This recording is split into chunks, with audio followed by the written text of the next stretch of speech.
Yo, what's up, guys? We are about an hour early. Phil messaged me, the main event, who's here, and said, "Hey, you want to go now?" And I was like, "Let's do it." I'm ready to talk about AEW Double or Nothing, the best damn pay-per-view I have ever watched. Cool down, Mark. But no, seriously, it was one of the best pay-per-views I've seen, definitely in AEW's history. There's no topping this one. I tried to think back, and I thought maybe the first, All In, maybe the first Double or Nothing. No, this was phenomenal. Definitely better than anything the WWE has put out in over 10, 15 years. It's really good. Yeah, they had a full house at Daly's place, and I watched it, and I was in a full house too. I watched it at a Cinemark movie theater. I saw that tagged on Facebook, and I was just like, "Oh, next if they do that again, I'm gonna go to a Cinemark and watch it because that just feels like a cool experience." Yeah, no, the crowd was just like a wrestling crowd. They were chanting, clapping, booing. That's awesome. Oh man, I loved it. You know what? Next time, let's go. Let's rock it. Yeah, definitely. Yeah, I walked in the theater, nothing but wrestling shirts in the lobby. I was like kind of surprised that it sold out, but I think it kind of beats buying the pay-per-view and watching it at home just to be around a group of people like-minded. Yes, I remember my favorite part about going to wrestling events was when we sat there before the show. Remember? And then you talk to the other fans, and then you get hyped, and then you talk about like when your fandom starts. Having fans, hail Hicks villain, but totally right. Having fans back in any capacity is just awesome. Yeah. So we're gonna run down the pay-per-view, give our thoughts on it. I mean, I sort of already gave my opinion on it overall, but before we get into that, I'd like to share my Indiegogo campaign, Viking Wolf. Viking Wolf is killing it right now. We launched Friday, 11 p.m. and on Michael Bancroft's show, and the book is doing fantastic. I just want to thank everyone who's backed it so far. Over 150 backers already. We've unlocked 2 stretch goals. The book's just doing amazing. I'm going to play the trailer for everyone.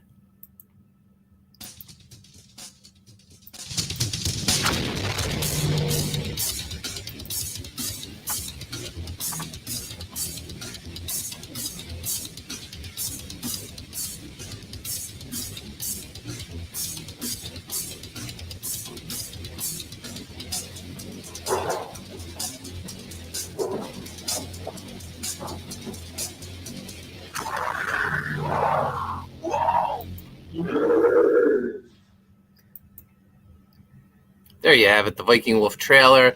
That's Joe M. Sontag from Ott and Stuff at the end screaming Viking Wolf. He's in a band, you know. Yeah. I recently found that out, and I just knew I had to have him on this trailer. But there's plenty of great options to choose from. We got the featured tier, which is the fan pack, $100. You get one of everything we're doing. The Matt Dalton cover to Viking Wolf, the Renzo Rodriguez cover, the black and white artist edition, plus the Haunted Pizza yearbook. Haunted Pizza is my my company that I publish all my books through. And the yearbook's just going to be full of bios from all the creators I'm working with, plus pinups from all of them. And we're debuting a new character in the yearbook. Let me scroll down to her. Her name is Gun Goth. And it's a new book I'm doing with Dexter Weeks and Mark Yoon. There she is right there. And that's going to have a foil cover. Standard comic book size. Viking Wolf's going to be printed oversized at 8.5 by 11. Just because I feel like Matt and Renzo's beautiful artwork deserves it. Here's Matt's cover. Here is Renzo's cover. And then here's just a peek at some of the interior pages. Rated mature for gore and violence. I thought you were going to say rated mature for good reason. Yeah, I mean, looking at this artwork, you can. There's definitely good reason. I was doing my sketch of the stretch goal today, and I was just like, I'm gonna have dead bodies. Like the one pose I was doing, I was like, man, there's just gonna be dead bodies on the ground. And it's like, you know what? Maybe I'm a little less gory than that. Let me erase that. Yeah, so lots of great choices to choose from. We already unlocked the foil trading card by Joe Sontag and the 6x9 mini print by Eric Ninoltowski. Up next at $15,000, we unlock the Mike McMahon trading card of Reef, and that is Viking Wolf's sidekick. So, and like we've alluded to, Phil, the main event is doing an upcoming stretch goal as well. So definitely get on board because all the backers get these stretch goals when we hit certain money levels. So it's off to a fantastic start. I couldn't be happier. I'm so glad someone grabbed Matt's cover, the original artwork. That had to be one of the first things to go. It's just spectacular. Eddie Winkler, who's usually in our chat, he grabbed Matt's cover. There you go. All right, so let's talk some wrestling. Hicksville says he usually goes to a bar in NYC with friends to watch AEW pay-per-views. Could have gone on Sunday, but we weren't ready for city trips again. We got Lord Crackhead here. He did it all for the Nookie. Yep, Joe Sontag, affectionately known as Fred Durst. He does everything for the Nookie, except that trailer. I didn't give him the Nookie for that. We got Mo Biggs. Will McNulty be doing an oiled up wolf pinup? If you want me to do a swimsuit, a classic '90s swimsuit of Viking Wolf, I will do that. So next time, Mo, if we're doing another, if he's doing another swimsuit issue, I will be glad to do the oiled up Viking Wolf one. Make sure, because he's got the hair on the chest, he's got a hashtag rub it in. All right, Phil, let's talk a little double or nothing. All right. So were you there for the buy-in? Did you see the buy-in between Serena Deeb versus Riho? I did. I really enjoyed this match.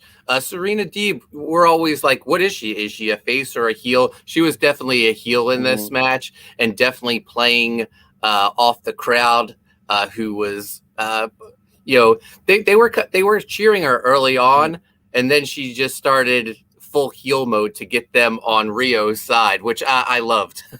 Serena Deeb. Now, I got to calm down with these comparisons, but I don't know who else to compare it to. She kind of reminds me of Bret Hart in a way. Excellent technician, right? But will get booed by a certain audience, cheered by another one. And she's just good at what she does in the ring. Sometimes the character work is not the best, but she does kind of seem to have that sort of Bret Hart vibe to me when she wrestles. We'll run with it. She's the Bret Hart of the women's, the AEW women's division, or NWA women's division. However you want to post it. I was happy to see her get the victory over Riho. Riho is just someone I've never been able to get behind. No, even with her heel mode, I was like, yes, just beat her down. Like that.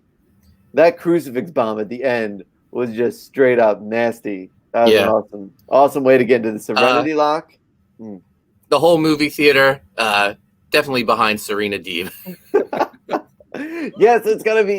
You got to let us know what it was like to have an audience and see how they were feeling after each match. Yeah, definitely. So next up, it seems like this is his traditional spot now when it comes to Hangman. He's always the kickoff, it seems like. So he kicked off the pape with against Brian Cage with Taz. Great back and forth match. Ended when Cage called off the help of Team Taz. He said, "I don't want to. Let me do it on my own." And then he got hit with a buckshot afterwards for to take the loss. Yeah. So the theater definitely behind Hangman. Maybe the most popular wrestler in the theater that night. But we've been talking about it. They had been dropped. They had sort of dropped the Cage, not happy with Team Taz storyline. recently, but this came back. Ricky Starks and Hook came out. Hook, I feel like looks bigger and bigger every week. He's gonna make his in-ring debut soon, I think.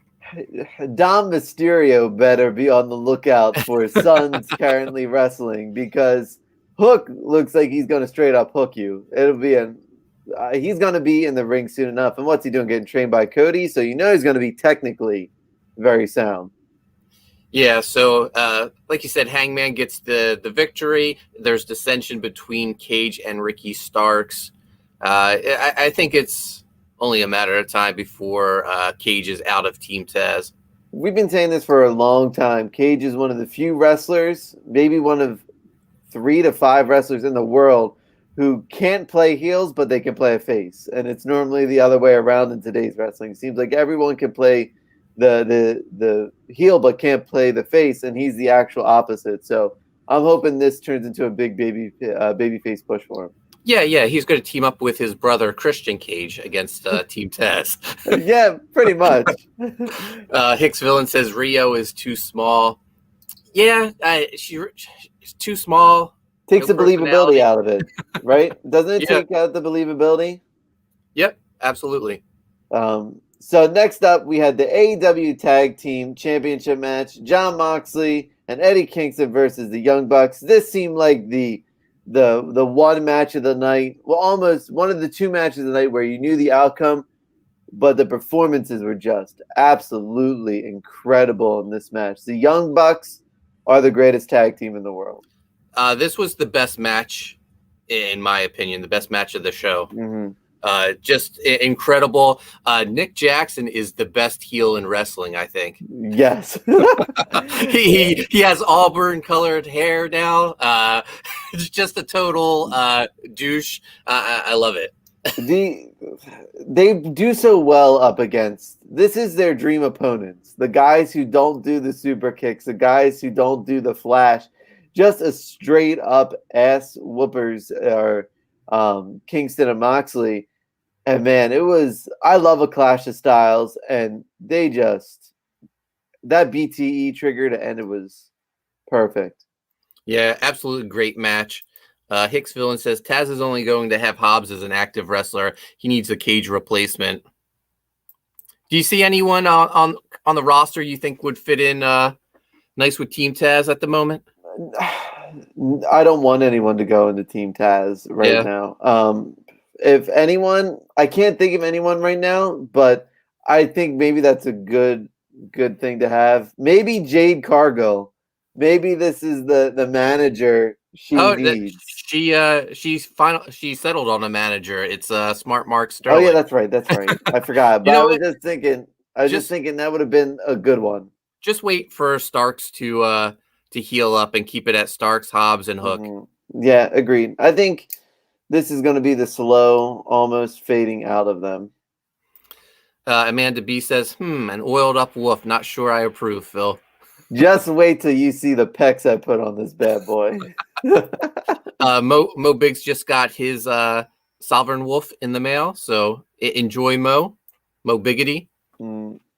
What did you think about the ending? Do you think the BTE trigger, 3 of them to Kingston? What do you think about that? I loved it. I thought it was great.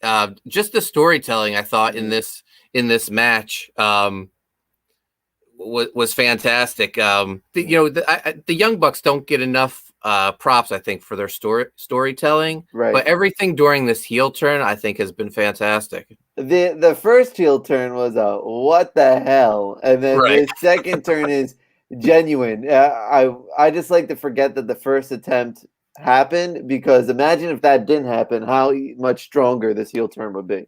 Yeah, just the whole thing, just changing their wardrobe too, since the heel turn. Just these nice little touches have been great. I hate when they say the Bucks don't know psychology, because they live and breathe professional wrestling and they get it. Very early on, you got to do what you got to do, but they have the platform now. What do you think is next for Moxley and Kingston? Team Taz. No, I think this is the end of their tag team run. Kingston will probably go into the background for a little bit. Moxley may feud. Well, Moxley may feud with Miro possibly for after what maybe soon. I don't know, but it just seems like when Moxley's not, this is sink or swim time for Jon Moxley. His thing, the knock on him, even when he was formerly known as Dean Ambrose, when he's not in the title hunt, he's not interesting. And I think this is make or break time for who he is as a wrestler and a character, because he's definitely not going for the AEW title. He may not even go for the TNT title. So this is really where he's going to have to carry a storyline on his own. He also has a child on the way, so he may be taking some time off. What do you think? If he's not taking time off, where do you slot him? I think he's still feuding somehow with the Elite, I think. Mm-hmm. Maybe with the Good Brothers. I don't know. That would be interesting. That's probably the next step for him. And plus, we need more Good Brothers on our AEW television. You know what I mean? Yeah, absolutely. So next up, we had the Casino Battle Royal. Probably the best Casino Battle Royal they've put on for a little bit. Yeah, we got Mr. Von Stugel in the chat. Wrestling, I'll listen anyway. Thank you. And Hicksville says Mox will probably make an attempt at Omega, but someone will detour that. Yeah, the Casino Battle Royal was great. The surprise this year, it was the group I was with. They loved it. It was Lio Rush. Yeah. Now, is Lio Rush going to be full time with them? Do you think does he fall into the Matt Seidel category, or where do you think he falls? I think he's going to be with AEW, and I think he's going to be featured better than Matt Seidel. Mm-hmm. Maybe this is another answer to Team Taz. Could be. And Lio Rush tweeted that he talked to Mark Henry because they had beef back in the WWE days. And spoiler, Mark Henry shows up at this pay-per-view. Next up, Booker T is going to be there. Anyone who's got a podcast is coming over. Hicksville says Lio Rush was a good surprise, but he barely lasted a couple of minutes in the Royal. Yeah, so the winner of it came down to Christian, Jungle Boy, and Matt Hardy and Lio Rush. Were they the final four? I think so, yeah. Lio Rush got eliminated, and then Matt Hardy tried to get Christian to help him take out Jungle Boy. Was that not a great moment? I popped for that. I stood up and went, hell yeah, because I just the Hardy Boys and Edge and Christian. I was so excited when Matt Hardy was like, yeah. I was because everyone said that Matt and Christian were always like the second fiddles to Jeff and Edge. So it was just a really nice callback. Yeah. Hicksville says Randy Orton is chasing the legends to AEW. Yeah, everyone he's RKO'd has come to AEW recently. So Christian ends up throwing out Matt Hardy, and then it comes down to Christian and Jungle Boy. Jungle Boy eliminates Christian. The movie theater I was in erupted. They were so happy that Jungle Boy got the victory. And in, I guess, 2 weeks, he's challenging the world champion for the belt. I think this is going to be... This match between him and Omega is going to put Jungle Boy in the main event picture. It's almost sort of when Chris Jericho fought Triple H in the Last Man Standing match at Backlash in like 2001. You know Jericho wasn't going to beat Triple H, but if he hung in there, then you knew this was his elevation spot. I think this match in 2 weeks is going to be Jungle Boy's elevation spot. Yeah, this pay-per-view, I think a couple of the guys that we said, they're the future of AEW, they took that next step, and we'll talk about another one of them later in the show. Mm-hmm. So next up, Cody Rhodes versus Anthony Ogogo.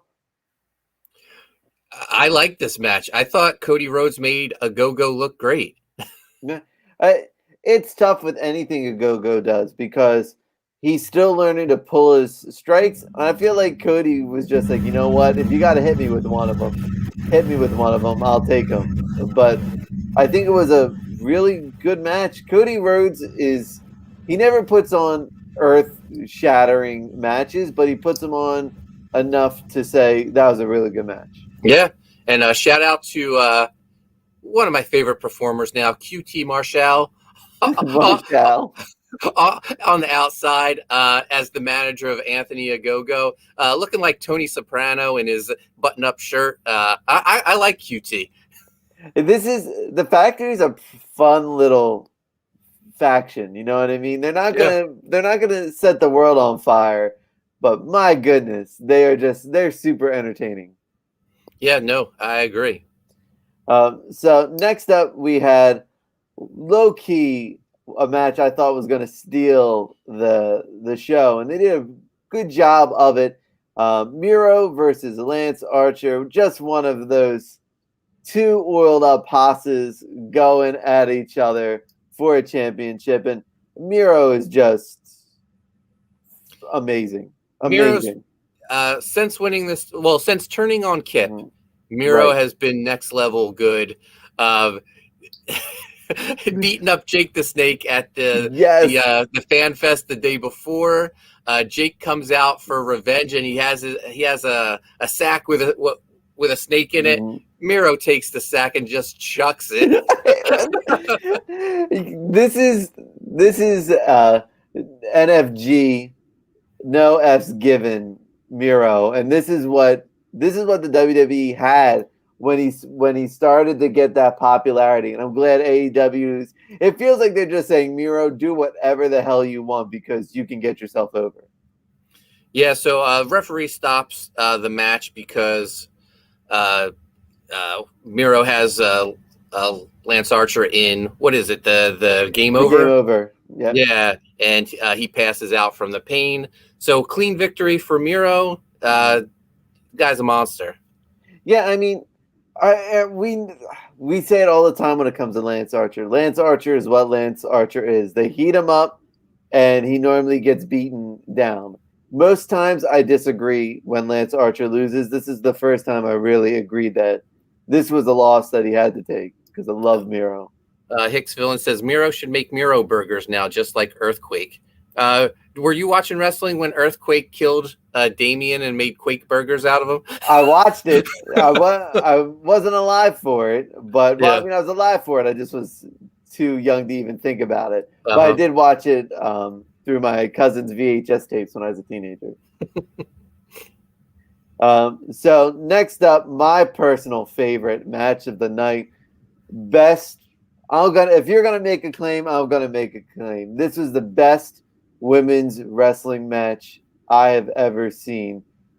And for all you Britt Baker haters out there, you cannot say a damn thing about this performance. This match ruled. Britt Baker, your new AEW women's champion. We knew this was coming, but damn, this was so good. When JR at the end was even reviewing it like his podcast, he's like, and the damn match made sense. I was like, yes, I agree, JR.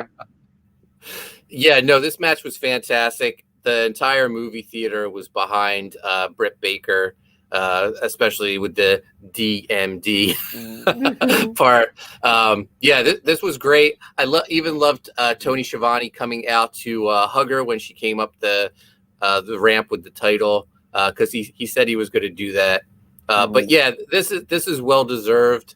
She's been the face of the division for a very long time. We've been saying it for quite a while. I think maybe since the start of La Pod, guys. This is the first champion that speaks English, like that can actually cut a decent promo.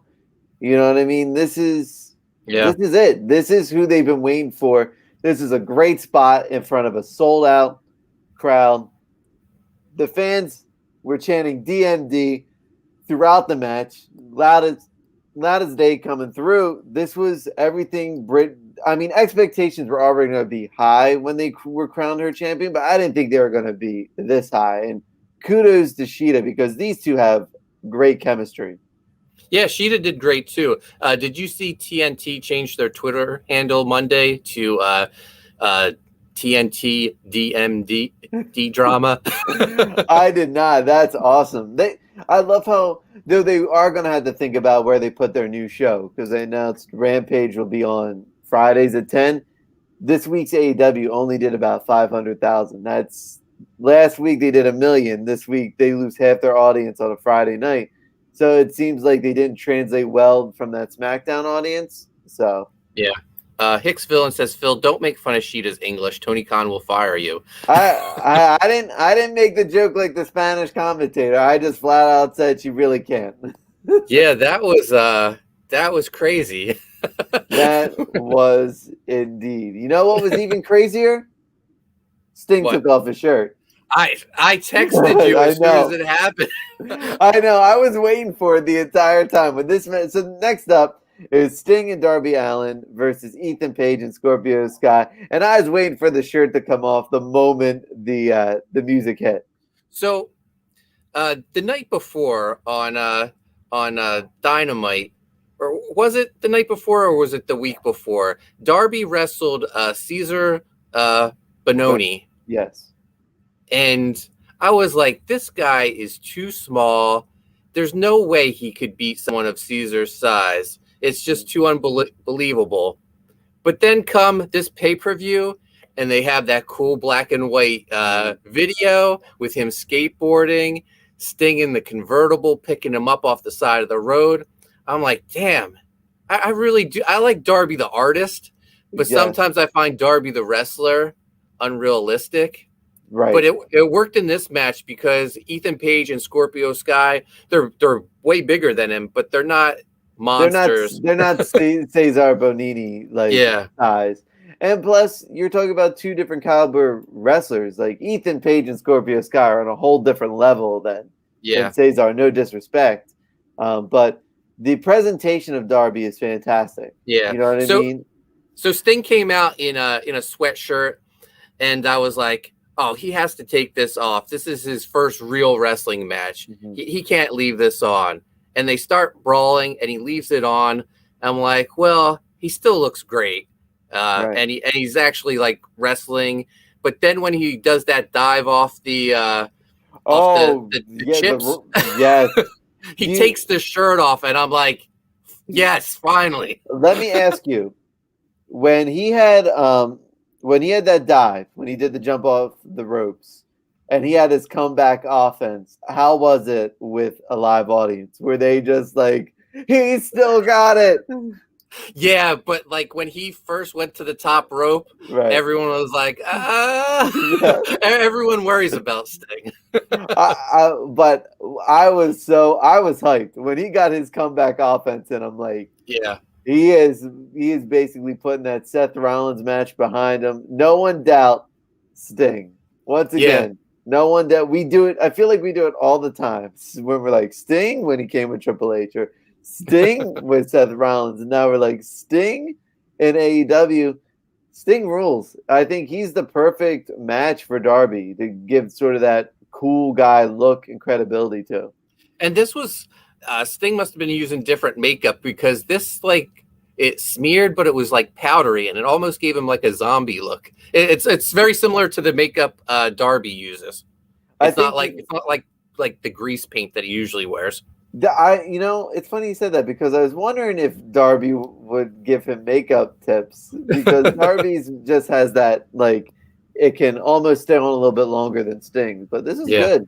Good match. Moment of the match, I think, Ethan Page press slams Darby and throws him into the first row where Darby's brothers are, and he takes out the first row.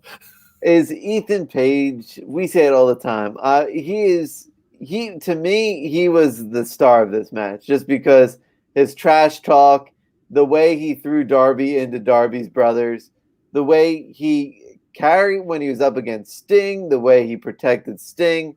It was just Ethan Page is too good to be held back in some sort of way. But this was a nice spot for him against Sting. Kudos. Yeah, no, this was the Ethan Page that we fell in Mhm. love with at Slammiversary last year when he was trash talking the Motor City Machine Guns. We both just thought he was fantastic, and Mhm. I think it took him a while to get his self settled in AEW, and we were kind of like bummed when they paired him with Scorpio Sky, but this team really works. It, he he's too good to be in tag teams. I think we can see that because he upstages anyone he's with. Like I feel like he totally upstages Scorpio. He's like you can just tell like this guy really shouldn't be with this guy. Almost like with no disrespect to Sky or Alexander Wolf, formerly of the North, but when you're with All Ego, he's gonna steal the spotlight. It's just gonna happen. Yeah, Josh Alexander. I mean, Josh Alexander. Alexander Wolf, I think, just got Alexander Wolf. released from Yes, he did. NXT. Yes, yeah. Hicks Villain says, I like Sting wearing the Sting mask on Dynamite. Call back to his feud with RVD and TNA. Yeah. So next up, one of our two main events, the triple threat match for the AEW Championship. Kenny Omega defeating Orange Cassidy and Pac. Thoughts? Let's just go into the thoughts. What are your thoughts? Fantastic match. I figured the outcome before the match started, but damn, if they didn't make me think Orange Cassidy was going to win the belt a couple times. This is it. He's got to be the guy. I'm switching it now. Hangman, as a great of a story that would be, somehow, some way, they got to figure out a way for Orange Cassidy to win the title, because can't even imagine what it's like to be in the movie theater with other people watching it. I bought it. I bought that when Callis pulled Aubrey out. I was like, no! Like I got mad, and I haven't been mad at a wrestling match in years. And because again, they sold me a ticket, and I ate it up. Yeah, no, the whole theater was believing it. We all thought Cassidy had it a couple times, but I think long form storytelling, Hangman Page is the guy. But you could pull something similar to like WCW did when Sting was coming for Hogan, and it was like almost a year buildup. But somewhere along the line, Luger comes in and wins the belt for like a week.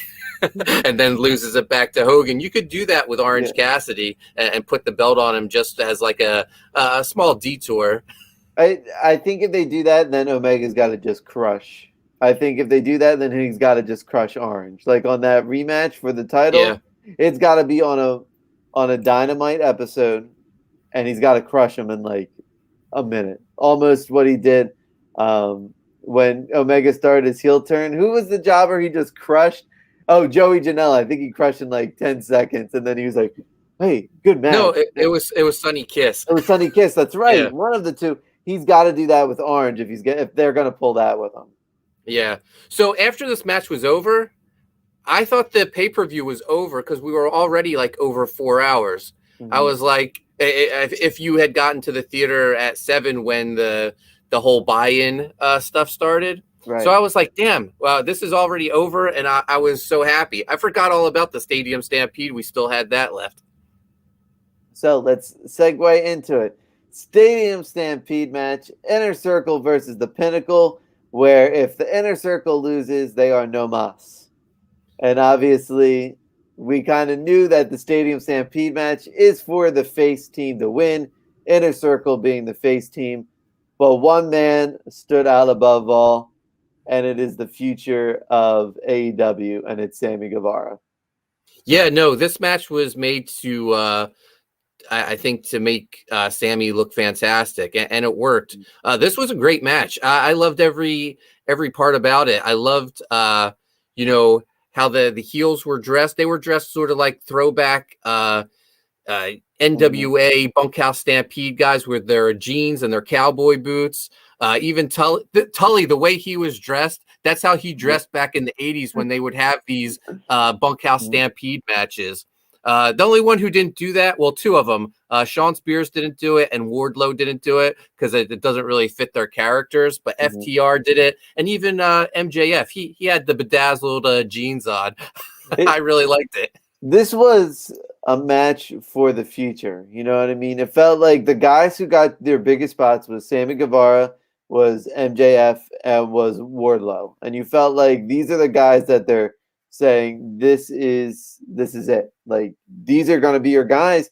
And I mean that entrance by the inner circle when they came off the scoreboard, like the ropes and stuff.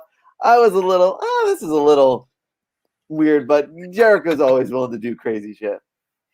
Yeah, no, I liked it. And just my one problem with it, I felt like Wardlow, as much as I love him, he just annihilated Jake Hager, like right. until the very end when Jake Hager got that one move in. Right. But I mean, it just totally makes Jake Hager as the big man of the inner circle just look like a fraud. When in reality, Jake Hager is probably the toughest guy in AEW.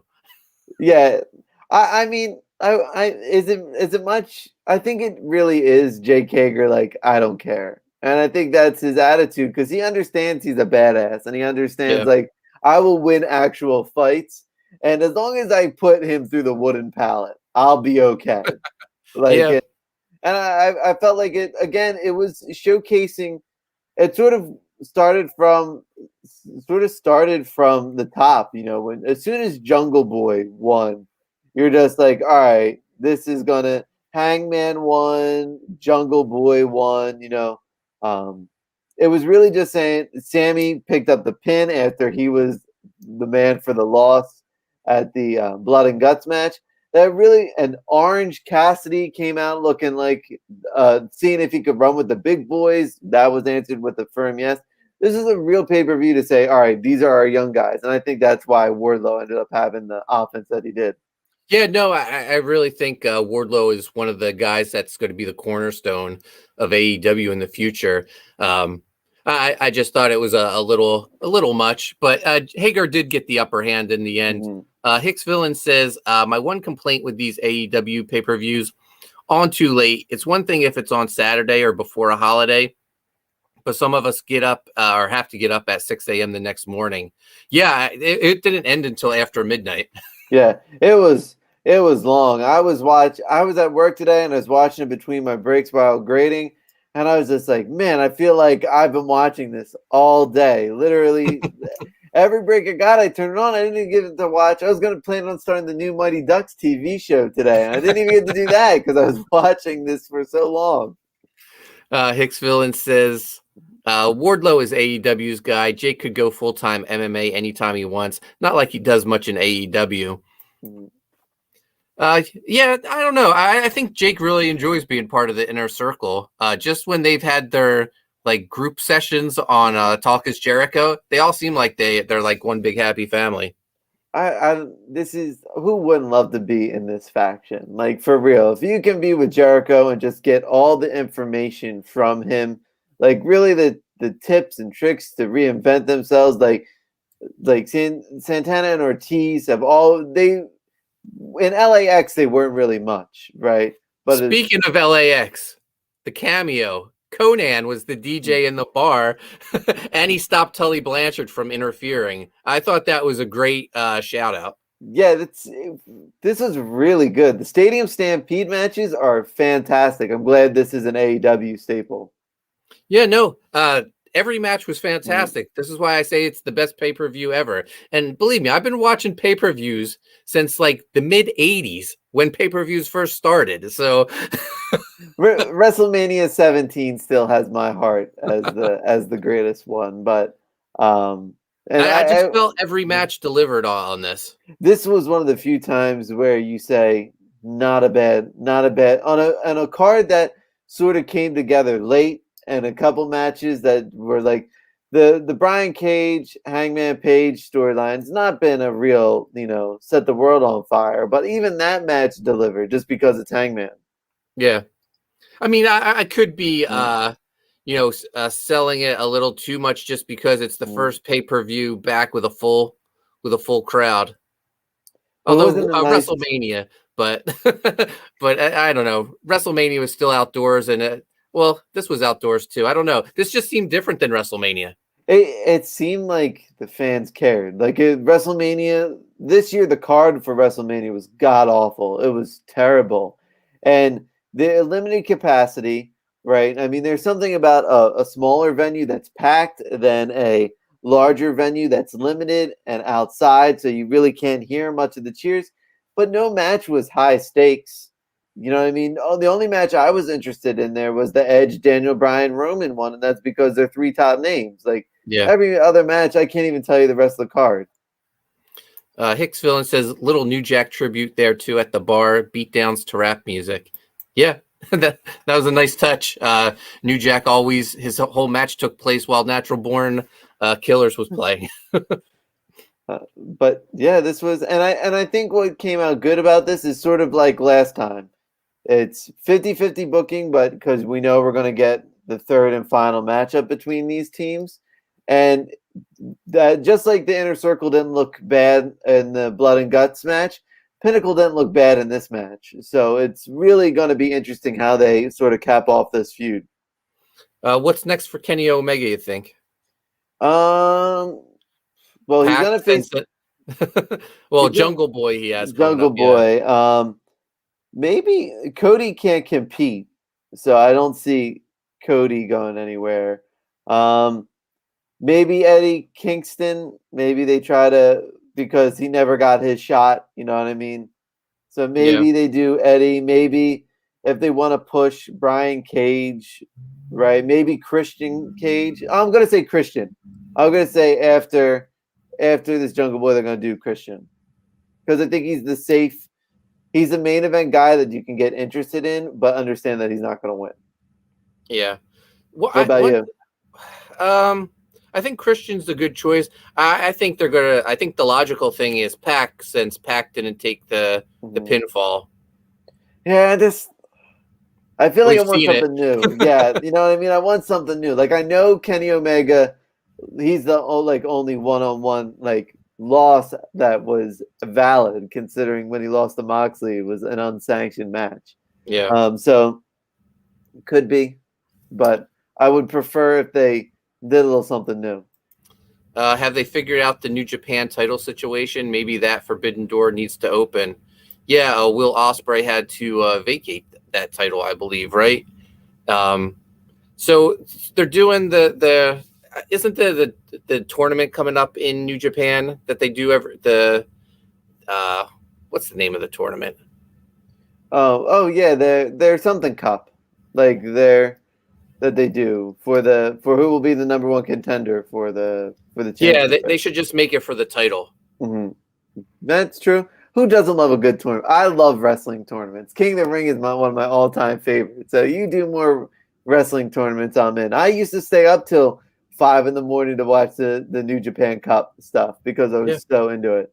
No, WrestleMania 4, where they had the tournament for the vacated world title. One of my favorite WrestleManias. Yeah. Little Mark was rooting for Bam Bam Bigelow. He wanted him to win the title. Who's the one wrestler that never won the title that you really wish did? Like, that you really rooted for? Well, Roddy Piper's my favorite wrestler. He never won a world title. Yeah. Didn't need it, but I think it would have been a nice feather in his cap to have it. Agreed. He's mine. I think he's the one guy, he really deserved it. And I think he got the Jericho treatment. Oh, you're a little bit smaller, and you're really good on the mic, so you really don't need this world championship. So Piper's mine as well. Yeah. So I think it's the greatest pay-per-view of all time. Where would you, on a scale of 1 to 10, what would you give it? This is definitely a 10. But there's also been other 10 pay-per-views, but this is definitely going to be the hardest one to beat yet. I will say this. I don't think it's going to take probably a couple years before AEW tops this one, by far and away. And then we talked about this a little bit earlier. AEW's adding a new Friday night show. Plus, they have the 2 dark shows on YouTube. They need another belt, I think, for the smaller guys, like the Leo Rushes, the Matt Seidels. I don't know. Maybe make some dark championships. But yeah, a cruiserweight title, a trios title would be fun. So I think that's a belt they both companies have been missing out on. More so the WWE for years when they had the Shield, the New Day, and the Wyatt family. Yeah. Having a nice trio, especially because you got Team Taz, you've got the Inner Circle, right? You've got the Pinnacle. There are a lot of teams that you can match three dudes up together and put them on there. The Elite. Yeah. Hicks Villain says, I heard a faction championship or women's tag. Yeah, women's tag would be good. A faction championship, that would be pretty cool. There's a lot of factions in AEW. Right. Got to run in. It's okay. So Phil, where can people find you at? You can find me. You can find me on Twitter and Instagram at Animated Phil, and you can find my Etsy shop somewhere in the link below. Yep, and you can find me on Twitter and Instagram at Coney Waves. Make sure you subscribe to Primetime Poulton, hit the notifications, and don't forget to check out Viking Wolf if you haven't already. We're all out of the little mini Moral Compass figures, but there's still plenty of great books to choose from. I want to thank everyone in the chat for joining us, and we'll be back later this week for Best Friend Show. Thanks, guys.